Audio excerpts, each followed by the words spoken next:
ఏడవ శ్లోకం. అవును 17. 17 శ్లోకం చూడండి. సుఖేన లభ్యా దధతః కృషీవలైః అకృష్టపచ్యా ఇవ సస్య సంపదః వితన్వతి క్షేమమదేవ మాతృకాః చిరాయ తస్మిన్ కురవశ్చకాసతి. సుఖేన లభ్యా దధతః కృషీవలైరకృష్టపచ్యా ఇవ సస్య సంపదః వితన్వతి క్షేమమదేవ మాతృకాశ్చిరాయ తస్మిన్ కురవశ్చకాసతి.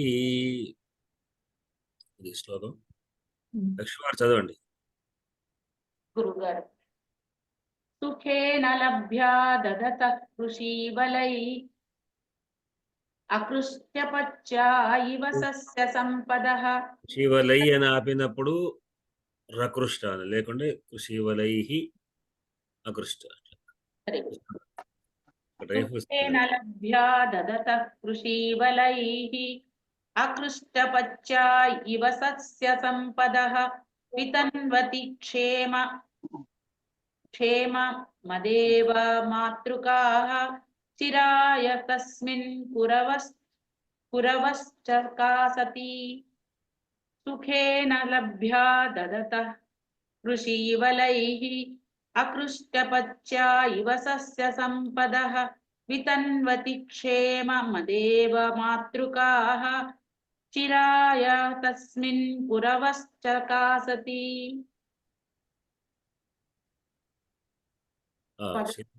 శైలజ గారు చదవండి. అలాగే. అది పదాలు కూడా విభజించండి. సుఖేన లభ్యా దదతః కృషీవలైః అకృష్టపచ్యా ఇవ సస్య సంపదః వితన్వతి క్షేమమదేవ మాతృకాః చిరాయ తస్మిన్ కురవత్సకాసతి. సుఖేన లభ్యా దదతః కృషీవలైః అకృష్టపచ్యా ఇవ సస్య సంపదః వితన్వతి క్షేమమదేవ మాతృకాః చిరాయ తస్మిన్ కురవత్సకాసతి. సుఖేన లభ్యాః దదతః కృషీవలైః అకృష్టపచ్యా ఇవ సస్య సంపదః వితన్వతి అకృష్టపచ్యాః విసర్గలు. అకృష్టపచ్యాః ఒకవేళ విసర్గ లేకపోతే అది ఇక్కడ సంధి రావాలి. మన సంధి జరగలేదు అంటే అక్కడ విసర్గలు ఉన్నాయని అర్థం చేసుకోవాలి. అకృష్టపచ్యాః ఇవ సస్య సంపదః వితన్వతి క్షేమం అదేవ మాతృకా అదేవ మాతృకా చిరాయ తస్మిన్ కురవః చకాసతి. రాజయ్య గారు చదివి విభక్తులు కూడా సూచించి శ్లోకాలు చదవండి ముందు. సుఖేన శ్లోకం చదవండి ముందు. శ్లోకం చదవండి. సుఖేన లభ్యా దదతః కృషీవలైః అకృష్టపచ్యా ఇవ సస్య సంపదః వితన్వతి క్షేమమదేవ మాతృకాః చిరాయ తస్మిన్ కురవశ్చకాసతి. సుఖేన లభ్యా దదతః కృషీవలైః అకృష్టపచ్యా ఇవ సస్య సంపదః వితన్వతి క్షేమమదేవ మాతృకాః చిరాయ తస్మిన్ కురవశ్చకాసతి. సుఖేన సుఖ శబ్ద అకారాంత నపుంసకలింగో ప్రథమ ఏకవచనాంతః లభ్యాం లభ్యాః అది చూపించండి. సుఖేన సుఖాభ్యాం సుఖైః. సుఖేన సుఖాభ్యాం సుఖైః. సుఖ శబ్ద అకారాంత నపుంసకలింగో ప్రథమ విభక్తి ఏకవచనాంతః. ప్రథమ విభక్తి కాదు, ప్రథమ విభక్తి కాదు, తృతీయ విభక్తి ఏకవచనాంత తృతీయ కరెక్ట్. తృతీయ కరెక్ట్. లభ్యాః లభ్యాం లభ్యే లభ్యాః. లభ్యా శబ్ద ఆకారాంత స్త్రీలింగో ద్వితీయ విభక్తి బహువచనాంతః. దధతౌ దధతః. దధత్ శబ్ద స్తకారాంత పుల్లింగో ప్రథమ విభక్తి బహువచనాంతః కృషీవలైః కృషీవలః కృషీవలేన కృషివలాభ్యాం కృషీవలైః కృషీవల శబ్దాకారాంత పుల్లింగో ప్రథమ బహువచనాంతః అకృష్టపచ్చః దీర్ఘం. అకుష్టపత్యాః అకుష్టపత్యః అకుష్టపత్యౌ అకుష్టపత్యాః అకుష్టపత్య శబ్దः అకారాంత పుల్లింగో ప్రథమ బహువచనాంతః పుల్లింగం. అవ్యయం పుల్లింగం. పుల్లింగం. సస్య సంపద సంపద అనే స్త్రీలింగం కదా. ఇక్కడ పుల్లింగం అని చెప్పాడు అకుష్టపత్య అనేటువంటి. అవును పుల్లింగం. పచ్చ పచ్చో పచ్చాహ అన్నాడు. ఇవ అవ్యయం.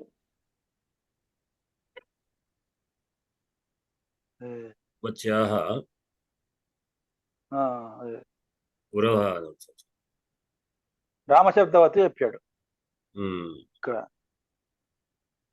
ఇది ఎట్లా కృష్ణ ఉన్నవి పురవహకు విశేషంగా కురవాకు ఇది ఓకే. కురవాకు తీసుకున్నాను. అవును కరెక్ట్. కురవ దేశంలో అకుష్టపత్య కురవ అకుష్టపత్య అకుష్టపత్య కురవ కరెక్ట్ అండి. ఇవ అవ్యయం సస్య సస్య సంపద సంపదం సంపత్ సంపదౌ సంపదః సంపత్శబ్దః సంపదం సంపదౌ సంపద సంపదః అదే సంపదౌ సంపదౌ సంపదః సంపత్శబ్దః దకారాంత స్త్రీలింగో ద్వితీయ బహువచన ద్వితీయ విభక్తి బహువచనాంతః వితన్వతి వితన్వతి వితన్వతోః వితన్వత్సు వితన్వత్శబ్దః దకారాంత పుల్లింగో సప్తమి ఏకవచనాంతః వితన్వన్. ఇది ఎట్లా వితన్వత్ వితన్వన్ వితన్వత్ వితన్వత్ అదే తకారాంతం. అదేవ మాతృకః అదేవ అదేవ మాతృకః అది క్షేమం ఒకటి ఉంది గురు. క్షేమం క్షేమౌ క్షేమాన్ అని. క్షేమం కూడా ఉంది కదా ఇక్కడ. రైట్ కరెక్ట్ మిస్ అయింది. క్షేమం క్షేమౌ క్షేమాన్ క్షేమ శబ్ద అకారాంత పుల్లింగో ద్వితీయ ఏకవచనాంతః దేవమాతృక ఇక్కడ అదేవ మాతృక అదేవ మాతృక అదేవ మాతృకౌ అదేవ మాతృకాః అదేవ మాతృక శబ్ద అకారాంత పుల్లింగ ప్రథమ బహువచనాంతః మాతృకాః సంతోషం. చిరాయ అవ్యయం తస్మిన్ తయోః తేషు తచ్చబ్దో దకారాంత పుల్లింగ సప్తం ఏకవచనాంతః కురు కురు కురవః కుశబ్ద ఉకారాంత పుల్లింగ ప్రథమ బహువచనాంతః చకాస్తే చకాసాతే చకాసతే చకాశ్రు దీప్తావిత్యస్మద్ధాతోః కర్తరి లడాత్మనేపది ప్రథమ పురుష బహువచనాంతః చకాస్తే చకాసాతే చకాసతే. ఇవి భక్తులు.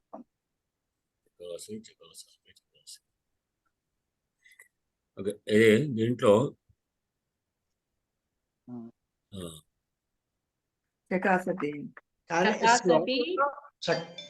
వితన్వతి కూడా ఉందా గురువు గారు? కాదు కాదు కాదు శబ్దంగా చెప్తున్నాం కదా. సప్తమిలో వస్తుంది. వితన్వత్ శబ్దం శబ్దాలు అంటే అది శబ్దం ఒకటే కనబడుతుంది. అది శబ్దం ధాతులాగా కనబడుతుంది. చకాసతి అనేదేమో క్రియాపదం. చకాసతి చకాసతికి అవును చకాసతి అనేది కానీ మన శబ్దాల్లో చకాసతి అన్న రూపం లేదు కదా. శబ్దం కాదు ధాతువు. కానీ అదే దాని ధాతుని శ్లోకంలో వాడినట్టు కనిపిస్తుందండి. చకాసతి అనేటువంటి ధాతువు ఎదురు రాకపోవచ్చేమో. మనకు రాకపోవచ్చు. ఇప్పటికి రాలేదు. లట్ వస్తుంది. ప్రకాశం అనే అర్థంలో వస్తుంది. చకాసతి ప్రకాశం. అది లట్ చకాసతి అంటే ప్రకాశిస్తున్నది అని.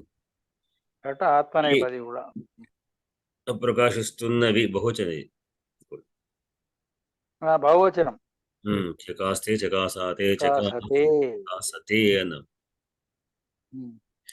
ఇక్కడ ప్రకాశిస్తున్నవి ఏకవచనం లాగా ఉంటాయి. దధాతే దధా, అవి కూడా ఎట్లా దధా దత్త దదతి అని ఇట్లా కొన్ని ఉన్నాయి. అట్లా ఇవి కూడా కొన్ని దేనికదే గుర్తుంచుకోవాల్సిన అవసరం ఉంటది. వీటి రూపాల్లో కొన్ని అంటే కొన్ని కొన్నిటికి రూపాయలు కొన్నిటికి లేవు. ఇట్లా అందుకు దశ రూపకాలు 10 రకాలైనటువంటి ధాతువులు రూపులు ఉన్నాయి. అవును. సరే, దీంట్లో చకాసతి అంటే ప్రకాశిస్తున్నవి అనేది బహువచనం గనక ఏవి ప్రకాశిస్తున్నవి భక్తి తీసుకోవాలి మనం. ఏవి కురవహ అంటే కురువులు, కురుదేశాలు ప్రకాశిస్తున్నవి. కురుదేశాలు ప్రకాశిస్తున్నవి అంటే కురుదేశాలు ఎట్లాంటివి? దేనిని ప్రకాశిస్తుంది? అదేవ మాతృక. అదేవ మాతృక అనేది విశేషణం కురువకు. అదేవ మాతృక అంటే గమ్మతైన పదం ఇది. దేవ మాతృక అంటే దేవతలు, అంటే దేవ అనే దానికి వర్షం, వృష్టి, మేఘాలు అనే అర్థం కూడా ఉన్నాయి. దేవత అనే అర్థం తీసుకున్నప్పుడు కూడా దైవికమైనటువంటి అనేటువంటివి మాతృక అంటే దేవతలు అనుగ్రహిస్తే కలిగేవి అన్నమాట. మనం అటువంటి దేవమాతృక అనే పదానికి వర్షము ద్వారా ఆధారపడ్డటువంటి భూముల్ని దేవమాతృకములు అంటారు. ఇక్కడ వర్షం పడితేనే పంట, లేకుంటే లేదు. ఇది అదేవమాతృ కాదు, దేవమాతృకలు కానటువంటివి. అంటే వర్షం మీద ఆధారపడడం కాదు. అంటే ఇప్పుడు ఉన్నటువంటి ప్రాజెక్టులన్నీ అదేవమాతృ కాదే. ప్రాజెక్టుల ద్వారా వచ్చేటువంటి యొక్క నీటి ద్వారా పండు అక్కడ వర్షాలు పడని పడక సంబంధం లేదు. కాలువల ద్వారా మనకు నదుల నీళ్ళన్నీ కూడా మనకి ఏ విధంగా అయితే పంట పొలాలకు పంపిస్తుంటారో అవి అదే మాతృక. అంటే అప్పుడే విధంగా చేశారు అని మనకు దీని ద్వారా అర్థం చేసుకోవాలి. అదే మాతృకములుగా అంటే పూర్వంలో వ్యవస్థ అట్లా పూర్వం ఉండే అంటే చెరువుల్ని తవ్వించడం, ఆ చెరువుల ద్వారా వాటి ద్వారా పంట పొలాలకు నీళ్లు అందించడం అనేది అదే మాతృకమైన కురుదేశాలు. అంటే వర్షాలే ఆధారం కాకుండా స్వయంగా పంట చేసేటువంటివిగా అవి కురవహ చకాసతి. ఏమిటి? చిరక్షేమం, క్షేమాన్ని ప్రకాశింపజేస్తున్నాయి, ప్రజల క్షేమాన్ని కలిగింపజేస్తున్నాయి. అవి పంట పొలాలకు అదే మాతృకంలో ప్రకాశిస్తున్నాయి అన్నాడు. ఎప్పటి వరకు? చిరాయ, చాలా. కురవహ అంటే అర్థం కాదండి. కురు శబ్దం కురుదేశాలు బహువచనం, గ్రూప్ లో అన్నమాట. గురు శబ్దం తీరు గురు గురవహ అన్నట్టు నిజమే. అయితే బహువచనం ఒకే దేశం కదా అనే ఉద్దేశంగా కావచ్చు కదా, అట్లా కాదు ఉద్దేశం. దేశాలు అనే ప్రసిద్ధం. ఇది దేశాల యొక్క కొన్ని గ్రూపులకు యునైటెడ్ స్టేట్స్ అన్నమాట. చక్రవర్తి కనుక అంటే కొన్ని దేశాలు కనుక కురు దేశాలుగా ఉన్నాయి. అవి కురు దేశాలు అన్నిటి మిగతా దేశాలు వేరే, మిగతా దేని దానికి దేశాలు ఉన్నప్పటికీ కూడా వాటి కానీ ఇవి మాత్రం కురు దేశాలు అని. అట్లా ఆ కురు దేశాలకు ఈయన అధిపతి. అట్లా అందుకొరకే కురు రాజ్యం, కురువులు, కురు నుంచి కౌరవులు వచ్చారు.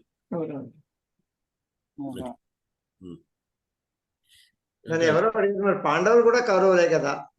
అవును, పాండవులు కూడా కౌరవులు. ఒకటే వంశం కదా. కౌరవులు మాత్రం పాండవులు కాదు, కానీ పాండవులు మాత్రం కౌరవులు. పాండరాజు కొడుకులు కాబట్టి పాండవులైనారు. కొన్ని చోట్ల సంబోధనలో కురు రాజానికి కూడా కౌరవ అనే పదంతో కూడా పాండవులకు సంబోధించినటువంటివి ఉన్నాయి. కౌరవుల వంశాగ్రణి అంటాడు కనుక. కౌరవ వంశాగ్రణి ధృతరాష్ట్రుడే కదండి. అంటే ఎవరు కావచ్చు కానీ విశేషంగా మిగతా కూడా పొందుకోవచ్చు. కౌరవాదు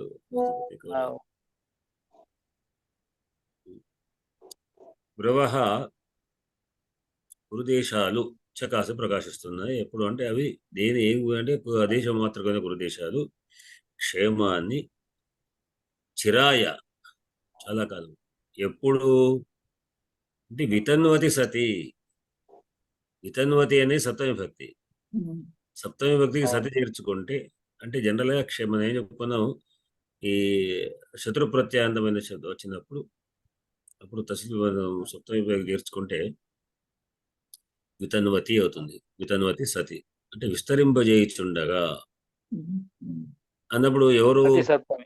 దుర్యోధన తస్మిన్ ఆ దుర్యోధన పదం కూడా సప్తమిలో ఉంటుంది. తస్మిన్ తస్మిన్ అంటే ఇప్పుడు సహా అని అర్థం చెప్పుకోవాలి అక్కడ. అతడు విస్తరింపజేయుచుండగా సప్తమి అర్థం ఉన్న సప్తమి పదం ఉన్న అర్థం ప్రధాన భక్తి అర్థమే. సప్తమిలో ప్రథమ సతి సప్తమి దీని పేరు అంటుంటారు. సతి సప్త ప్రయోగాలు అనేటువంటి తస్మిన్ వితన్వతి సతి అతడు విస్తరింపజేయుచుండగా దేన్ని విస్తరింపజేస్తున్నాడు అంటే క్షేమాన్ని విస్తరింపజేస్తుండగా ఈ విధంగా జరిగింది. ఎందుకంటే అక్కడ ఏం జరుగుతున్నది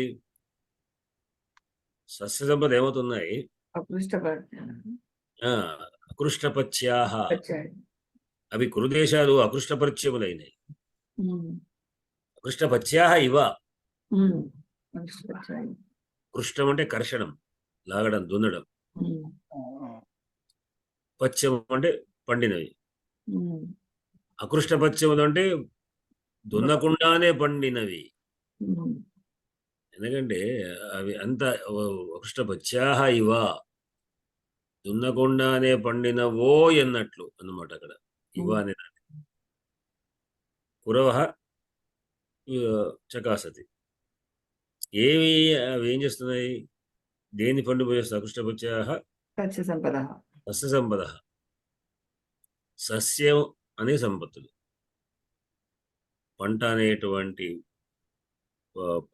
అనేటువంటి ఐశ్వర్యాన్ని అవి కరింపజేస్తున్నాయి గురుదేశాలు. ఎట్లా అంటే దధత ధరిస్తున్నవి కృషి వల చేత సుఖేన అకృష్టపత్య అంటే వాడు కృషి వల చేత అకృష్టపత్య కృషి వలుల చేత దున్నకుండానే పండినవు అన్నట్లుగా అవి సుఖేన ససంపద లభ్యా సుఖంగా అనాయాసంగా అవి ధరించబడుతున్నవి లభ్యా సంపదలు పొందబడుతున్నాయి. అంటే సస్య సంపదలు పంటలనే పండితే ఎంత నీళ్లున్నా దున్నాలి. వాళ్ళు అది పెట్టినా కానీ మాకు నీటి సరఫరా ఇచ్చినాక దున్నాలే కదా. కానీ అనాయాసంగా అని అర్థం అనమాట. అకృష్టపత్యాహ అంటే దున్నకుండా లభిస్తున్నాయంటే అనాయాసంగానే లభిస్తున్నాయో అన్నట్లుగా సకల సంపత్తులను సుఖంగా అనాయాసంగా దొరుకుతున్నావు అన్నట్లుగా ఆ కృషి వల్ల చేత ఆ విధంగా సంపద చేయబడినటువంటివి. వీళ్ళు ఆ తస్మిన్ వికాస ఆయన పరిపాలిస్తున్న సమయంలో కూడా ఆ పంట ఆ కురుదేశాలన్నీ కూడా తేలిగ్గా అదే మాత్రమైనటువంటివి కురుదేశాలు తేలిగ్గా పంటలు పండుతూ సస్యంపద అందిస్తున్నాయి. ఆ విధంగా కురుదేశాలు ప్రకాశిస్తున్నాయి అని భావం. సుఖేన లభ్యా దధత కృషీవలైరకృష్టపత్యా ఇవ సస్య సంపదః వితన్వతి క్షేమమదేవ మాతృకాశ్చిరాయ తస్మిన్ కురవశ్చకాసతి. సరే, దీంట్లో సంధులు లక్ష్మి గారు చెప్తారా సంధులు?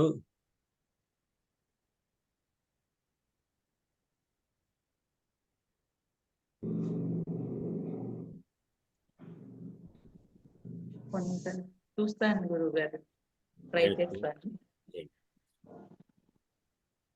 దదత కృషి వలై లేదు, అక్కడ లేదు. లభ్యాః దదతః లభ్య విసర్గ విసర్గ లోపం. విసర్గ అది లోపం. విసర్గ లోపల ఎప్పుడు ఉంటాయి జనరల్ గా అంటే దీర్ఘ ఆకారం తర్వాత విసర్గలు ఉంటే దాని తర్వాత అచ్చులు ఉన్న అకారేకార చూడు తర్వాత కొన్ని హల్లులు అంటే జల్ అంటాం మనం. అంటే ఏమిటి ప్రతి వర్గలోని ప్రథమ ద్వితీయ వర్ణాలు విడిచిపెట్టి 3, 4, 5 వర్ణాలు ఎర్రలో అవన్నీ కూడా ఉంటే అప్పుడు విసర్గ లోపం జరుగుతుంది. అంటే కాకాలు చాచాలు టాఠాలు తాత్తాలు పాపాలు కాకుండా అవి ఉంటే మాత్రం వాటి తగ్గట్టుగా ఉంటుంది. ఇప్పుడు దదత కృషి ఉంది దదత అని వైపుకుంటున్నాం అట్లా చా ఉంటే స్టా అని వస్తున్నాయి. టా ఉంటే స్టా అంటాం, ఫా ఉంటే ఫ్ అని అంటాం. అట్లా అవి లేకుండా ఉన్నటువంటి వాటికి విసర్గ లోపం జరుగుతుంది. దీర్ఘాకారం. సరే తర్వాత క్షేమ కృషి కృషి వలై క్షేమ ప్లస్ అదేవ మాతృకాః. కాదండి, కృషి వలై ప్లస్ అకృష్ట. అక్కడ విసర్గ సంధి. రేఫ చేస్తున్నాం. విసర్గల స్థానంలో రేఫ చేస్తాం. కృషి వలై రకృష్ట అనే చోట. అట్లానే పచ్యాహ ఇవ పచ్యా ఇవ ఇక్కడ కూడా దీర్ఘం తర్వాత విసర్గలు ఉంది కనుక ఇకార అంటే లభ్య దగ్గర కూడా విసర్గ లోపం. ఉమ్. లభ్య దగ్గర కూడా విసర్గ లోపం. అదే ఇక్కడ అక్కడ ఎట్లా ఉంది ఇక్కడ ఎట్లా ఉంది. కృషి వలైః అకృష్ట అకృష్టః అంటారు. అకృష్ట అంతే అంతే. పత్యః అకృష్ట పచ్యాః ఇవ అకృష్ట పచ్యా ప్లస్ ఇవ యణాదేశ కాదమ్మా, రేఫనే అంతే. ఎక్కడ అకృష్ట పచ్యా ఇవ అది విసర్గ లోపం. విసర్గలో వస్తాయి. విసర్గ లోపం. పచ్యాహ అనేటువంటి విసర్గలు అట్లా. తర్వాత ఏమున్నది మాతృగాహ చిరాయ మాతృకాః చిరాయ. మాతృగా ఇది కూడా విసర్గలే విసర్గలే విసర్గని సకార స్థానం షకారం వచ్చింది. కూడా శుత్వం కూడా కలుపుకోవచ్చు దీన్ని. విసర్గలతో వస్తుంది. విసర్గలు ప్లస్ అదనమాట. విసర్గ స్థానం శుత్వం వచ్చి సకార స్థానం శుత్వం వచ్చింది. కురవశ్చకాస్ ఇక్కడ కూడా శుత్వం. అది అటువంటిదే. విసర్గ సంబంధమే ఉంది దీంట్లో, ఇంకా వేరే సంబంధం లేదు. విసర్గలు లోపించడం విసర్గలు మారడం అనేటువంటి సంబంధం ఉంది దీంట్లో.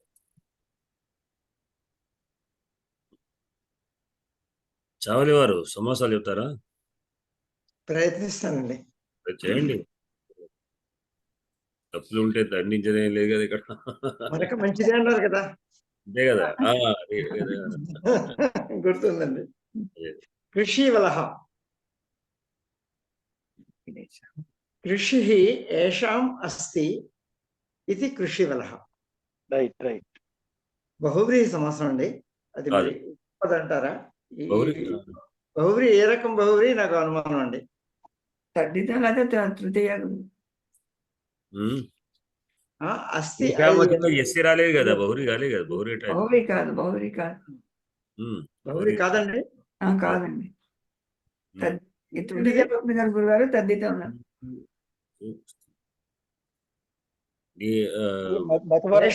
అస్తి అన్నాడు కదా.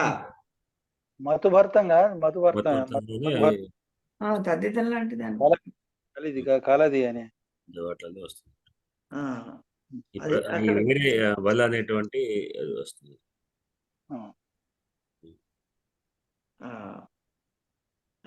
కృషేన పచ్యంతి ఇది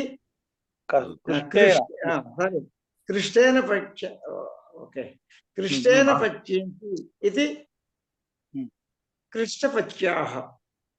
అది అంతవరకు తృతీయ తత్పురుష సమాసం అండి. కృష్టేన పచ్యంతి అది బహురీ సమాసం. ఆగండి, బహురీయే అవుతుంది. ఒక్కటి ఇంకా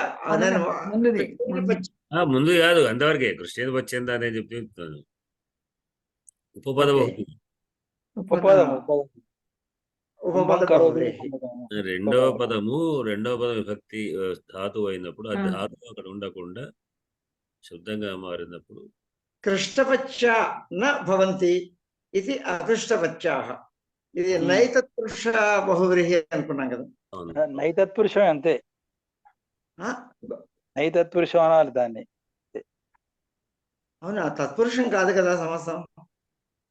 నైతత్పురుషం ఒకటి ఉంది కదా, నైతత్పురుష బహురి కాదు, తత్పురుషంలో నైతత్పురుషంలో ఒకటి ఉంది.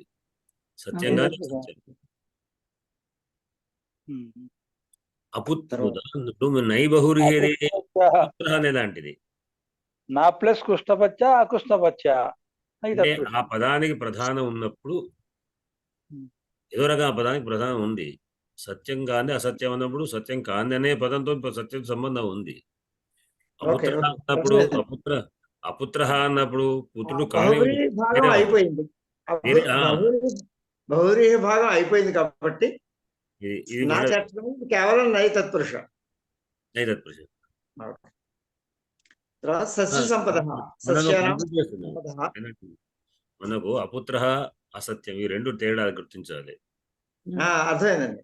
అసత్యంలో సత్యం యొక్క భాగం ఉంది, ఇది సత్యం కాదు అంటున్నాం. అంటే సత్యం యొక్క పదం యొక్క ప్రాధాన్యత ఉంది, ఆ పదం ప్రాధాన్యం లేకుండా అపుత్ర అన్న పుత్రుడు కానివాడు వేరేవాడు. పుత్రుడు కానివాడు కాదు, పుత్రుడు లేనివాడు అంటున్నాం మనం. పుత్ర నా పుత్ర యస్య సహ, పుత్రుడు లేనివాడు ఎవడు మనప్పుడు వేడేవాడు అవుతాడు. ఇక్కడ సత్యం ఇంక వేరే సత్యం వేరే, ఆ సత్యమే అది సత్యం కాదు అని చెప్తాం అంతే. ఇట్లా పుత్రుడు కానివాడు అనే అర్థం అంటే తత్పురుషం, కానీ పుత్రుడు కానివాడు పదం ఉండదు. ప్రతివాడు కూడా పుత్రుడు అవుతూ ఉంటాడు. భేదం అర్థమైందండి. సరే అదే. సస్య సంపద, సస్యానాం సంపద, ఉమ్, షష్ఠి తత్పురుషం వస్తుంది. ఉమ్, దేవమాతృకాః, ఉమ్.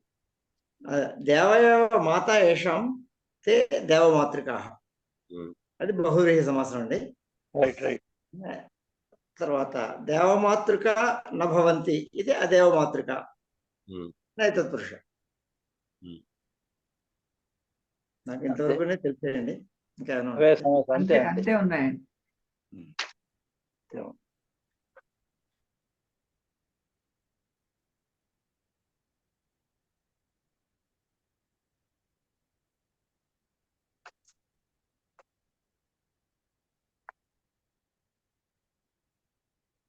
గురుగారు అపుత్ర అనే దానికి ఎలా చెప్పారు గురుగారు? నా పుత్రుడు లేనివాడు అని చెప్పారు. కానివాడు, నా పుత్ర యస్య, లేనివాడు అపుత్ర నా ఎవరికైతే పుత్రుడు లేడో వాడు.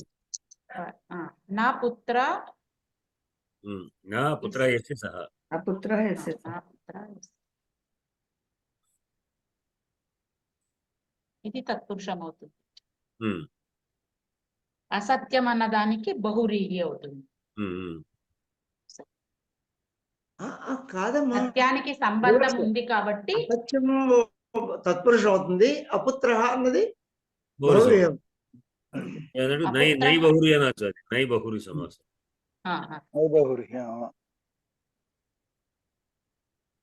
కృషివల అనే చోటనేమో వలచ్ ప్రత్యయం అన్నాడు, మీకు వ్యాఖ్యానం కనబడుతుంటుంది. కృషివలాహ ఆకర్షకాతై కృషి ఏషాం అస్తి ఇది కృషివలాహ అంటే రజ కృషి ఇత్యాదిన వలచ్ ప్రత్యయ అన్నాడు. అంటే ఏషాం కృషికి ఎవరికి అస్తి అనేటువంటి పదం ఉందో దానికి వలచ్ అనే ప్రత్యయం వచ్చి కృషివల అనే పదం వచ్చింది, వలచ్ ప్రత్యయం. ఏమైంది ఏ సమస్య అండి? అదే మన సమాస ప్రత్యయం మాత్రం వలచ్ ప్రత్యయం వచ్చి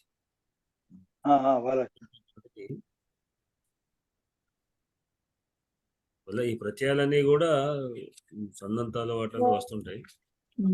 తెలుగులో కూడా అరివర్ణకం అలాంటివి జాలరి. ఆ? తెలుగులో కూడా ఇలాగా అరివర్ణకం, మేదరి, జాలరి, కుమ్మరి అలాగా అరివర్ణకం లాంటిది అది దాన్ని ఏమంటాం మనం అంటే ఒక పదం బదులు ఇంకో పదం మారడం అనేటువంటిది. వ్యాకరణం ఏం చెప్తుందంటే అది ఉంటాయి కదా మనం మాతుల పదాలు కొన్ని పదాలు ఉన్నాయి. వాటిని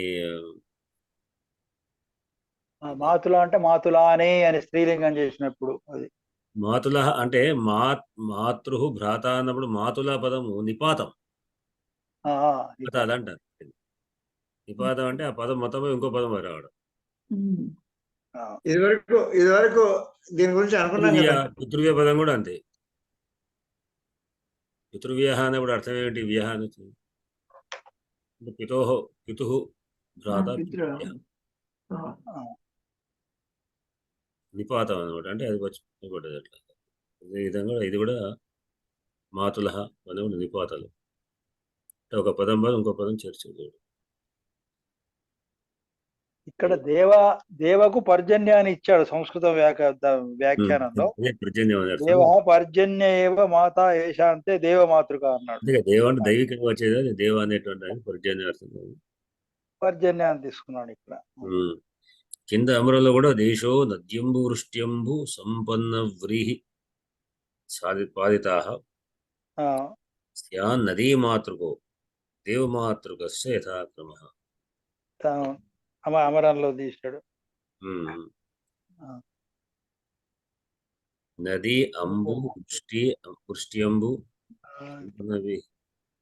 పాదిత దేశం అది స్యాద్ నదీ కుల్యాది పూర్త ప్రవర్తకత్వం ముక్తం అన్నాడు. కాలువలతోని తీసుకునేటువంటి యొక్క నీళ్లు తీసుకొని పండించేటువంటి అదే అది ఋగ్వేదం నుంచి కూడా ఉన్నట్టుగా ఇక్కడ మనకు ఒక దాంట్లో ఋగ్వేదంలో కూడా ఈ విధంగా అదే మాత్రక పదాలు వాడబడ్డాయి. చాలా కాలం నుంచి కూడా ఈ విధంగా చెరువులు తవ్వించి నీటిని వాటిని పంపించడం అనే విధానాన్ని మొదటి నుంచి కొనసాగినట్టుగా అదే మాత్రక పదం ద్వారా ఆనాటి యొక్క కల్చర్ ఎట్లా ఉంది అనే పదం తెలుస్తుంది. ఉత్తరాఖండ్ అటువైపు అంతే, గంగ నుంచి అన్ని కాలువలు తీస్తారు. కాలువలు తీసి బోర్డని అవన్నీ ఇక బాగా సేద్యం చేస్తున్నారు అక్కడ. చూసాం మేము పోయినప్పుడు, హరిద్వార్ పోయినప్పుడు అక్కడి నుంచి వేరే చోట తిరుగుతుంటే అన్ని అదే గంగా అనుకుంటారు. గంగా కాలువలు అసలు అవన్నీ. ఎక్కడ మన ఇది చూడండి శుకాశ్రమం అక్కడికి పోతే అదే గంగా అనుకున్నది. గంగా కాదు, గంగ నుంచి వచ్చిన కాలువలు అసలు అవన్నీ బాగా తీశారు. అసలు ఒరిజినల్ గంగా వేరే ఉన్నది. హరిద్వార్ లో కూడా ఒరిజినల్ గంగా కాదు అసలు అది వాస్తవానికి. అదేంటంటే ముందు పోతుంటే మళ్ళీ అటువంటిది ఇంకోటి కనబడుతుంటది. ఆ మానస ఏంటంటే మనం మానస కొండ మీదకి ఎక్కినప్పుడు మీది నుంచి చూస్తే అసలు గంగ కనబడుతుంది. అట్లా అది మాకు పైన ఈ పోచంపాడు ప్రాజెక్ట్, శ్రీరామ్ సాగర్ ప్రాజెక్ట్ కట్టడం ద్వారా ఏమవుతుందంటే మాకు వచ్చే నీళ్ళు తక్కువ, మొత్తం అక్కడ ఆగిపోతుంది. చాలా తక్కువ. అయితే ఆ పోచంపాడు ప్రాజెక్టు ద్వారా వచ్చేటువంటి కాలువలేమో జగిత్యాల అటు పోతుంటాయి. మేము అనుకునేవాళ్ళం అసలు అక్కడ ఉంది, మాకు వచ్చేటు ఈ తర్వాత అంటే కింద ఉన్నటువంటి వాగులు కలిసి వచ్చేటువంటి ప్రవాహం ఉంది. ఇది నిజానికి వాళ్ళ దగ్గర కాలువలు కెనాల్స్ వస్తుంటాయి కదా, వాళ్ళది అవన్నీ గోదావరి నీళ్లు వాళ్ళకి వస్తుంటాయి. అవే మనకు ఒక చరిత్ర ఆ మధ్య చాలా ప్రమాదకరమైన వరదలు చాలా మంది చచ్చిపోయారు కదండి. కేదార్నాథ్ 13 వచ్చినప్పుడు మీరు చెప్పిన ఏంటిది హరిద్వార్ ఆ పరిసరాల్లో నది మధ్యలో శివుడు విగ్రహం ఉండేదండి ముందు. ఇప్పటికి హరిద్వార్ లో ఉంది. హరిద్వార్ వచ్చి కొట్టేసిందని పట్టుపోయింది. అదే గంగమ్మ శివుని ఎత్తుకుపోయిందని అనుకునేవారు. అంటే ప్రవాహంలో శివుడి మత మాత్రం అట్లానే ఉన్నట్టుగా మనకు దాంట్లో చాలా ఫేస్బుక్ లో చాలా పెట్టారు.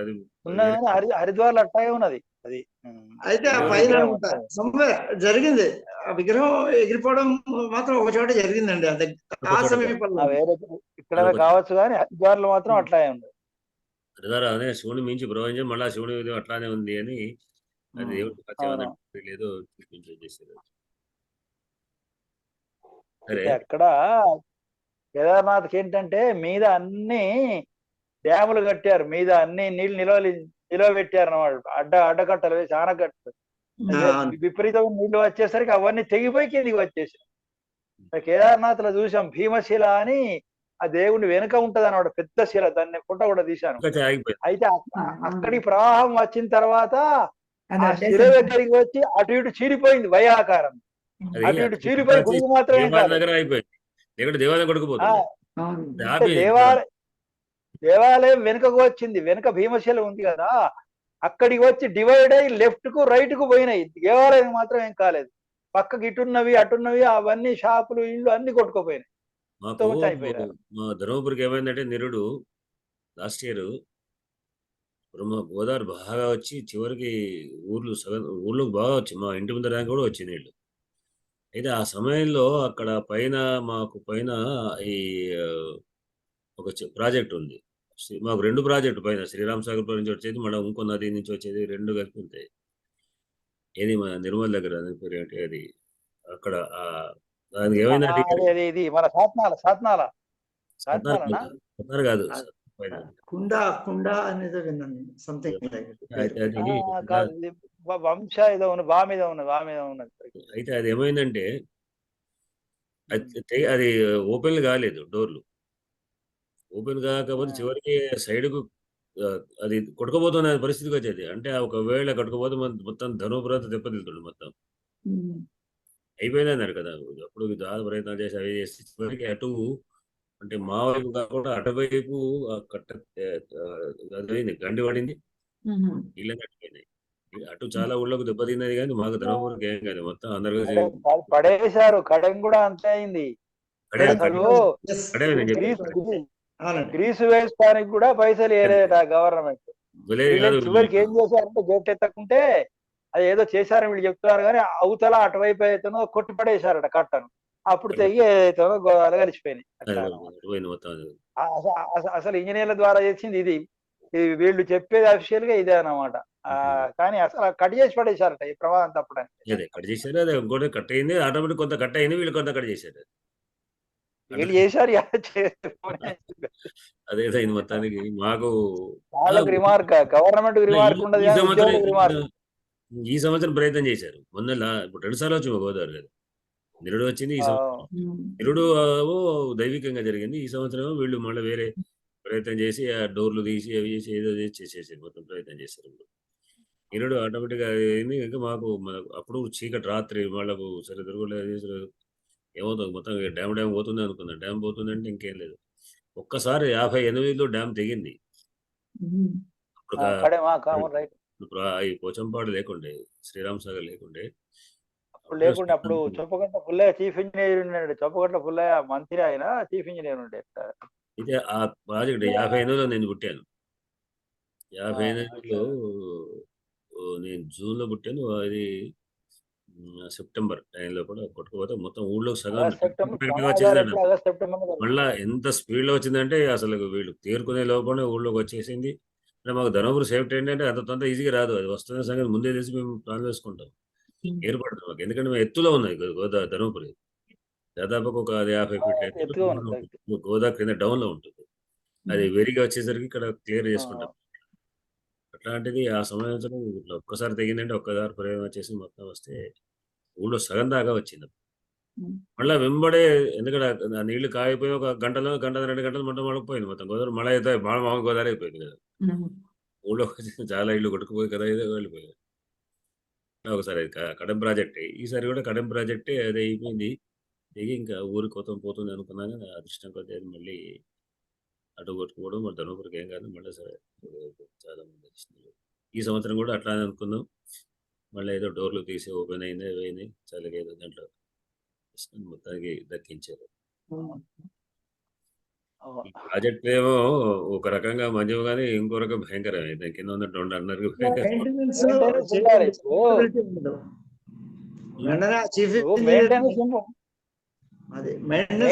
సరిగ్గా ఉండాలి. మెయింటెనెన్స్ సరిగా లేకుంటే అట్లా అవుతుంది. టైంకి ఓపెన్ కాక ఇబ్బంది అవుతుంది.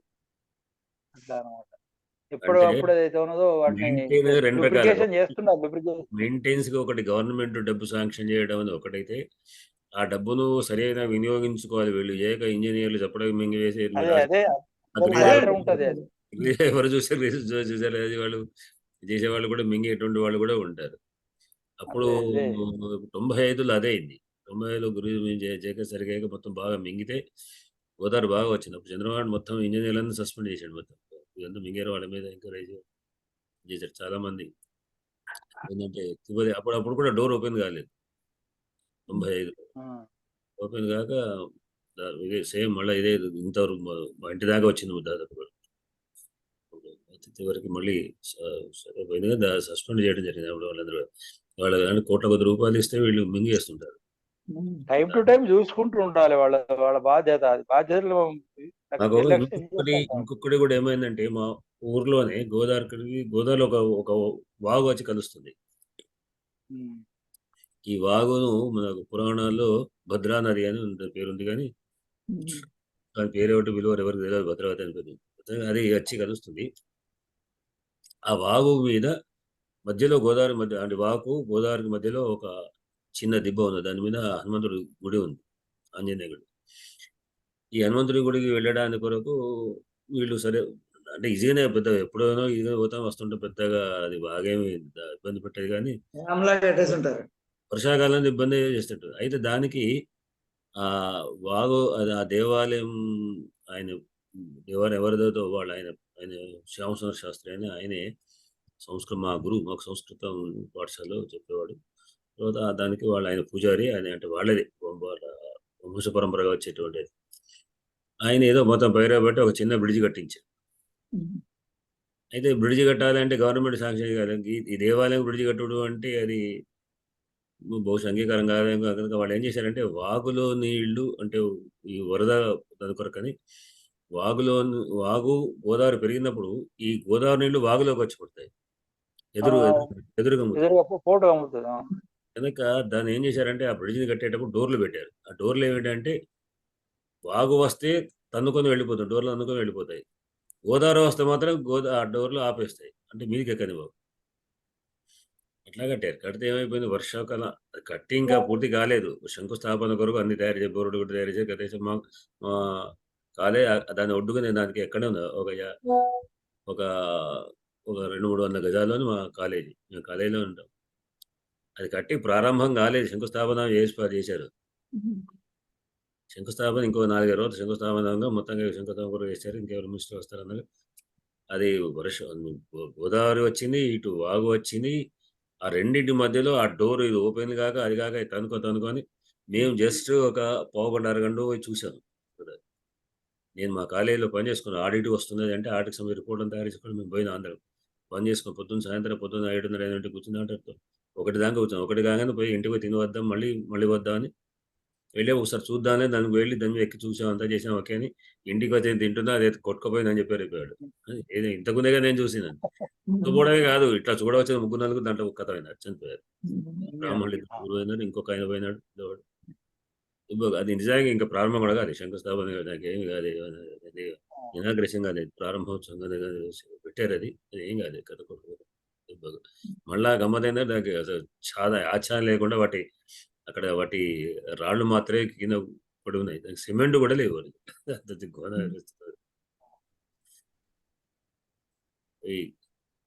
అదేవో మాత్రం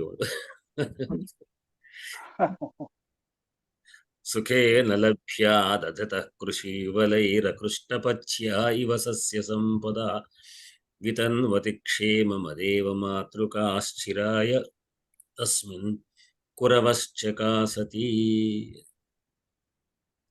చదవండి ఒకసారి, శైలజ గారు చదవండి. సుఖేన లభ్యా దదతః కృషీవలైః అకృష్టపచ్యా ఇవ సస్య సంపదః వితన్వతి క్షేమమదేవ మాతృకా చిరాయ తస్మిన్ పురవచ్చకాసతే.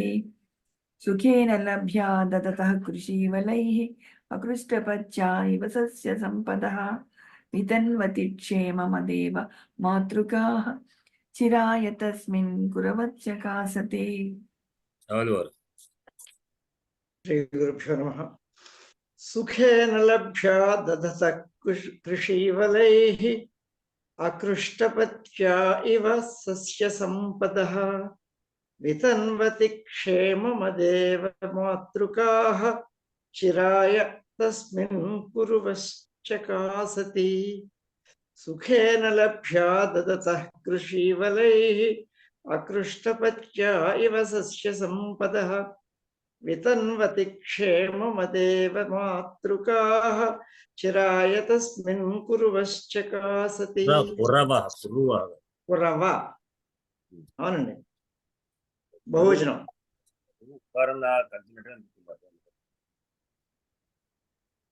కురవశ్చకాసతి.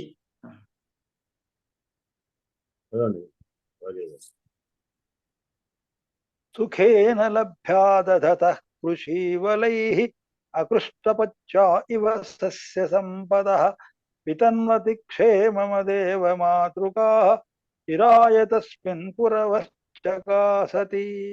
సుఖేన లభ్యా దధతః కృషీవలైః అకృష్టపచ్చా ఇవ సస్య సంపదః వితన్వతి క్షేమమదేవ మాతృకాః చిరాయ తస్మిన్ కురవశ్చకాసతి.